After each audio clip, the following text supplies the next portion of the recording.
So just a quick and easy one on this Husqvarna blower, 525BX.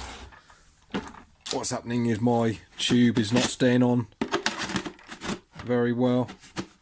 It's starting to come off when I'm blowing, which is starting to get a bit annoying. And what I've noticed is one of the little lugs on the bottom is taking a bit of a smash. So that's why it's not locking in properly. So we've ordered a new one of these. Very easy to fix. T27 screw, just undo that. You have to take the screw right out as well.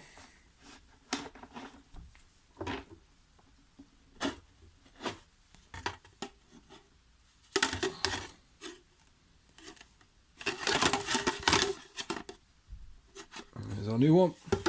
Set the new tube in, nice and straightforward. Sit on it down, don't go over tight. That's good. Now we can slide our, and that feels a lot better. That's locked in properly now. These are probably a little bit worn as well, just due to how old it is, but that's not going to come off.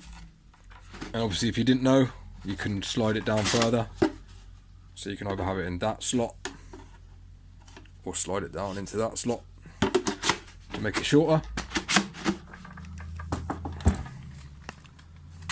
One thing you should always do as well on your nozzles, on the end of your nozzles, after time this plastic will start folding in.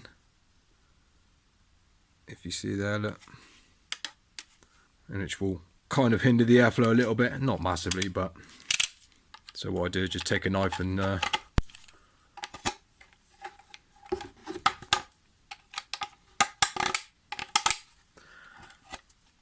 just cut those edges off so it's nice and free. So yeah, all done. So yeah, if you're not familiar with this blower, very good blower. I'll be doing a comparison over winter between this and the Stihl BG86, so stay tuned for that, sharing my thoughts and which I prefer. So yeah, catch you on the next one. Cheers.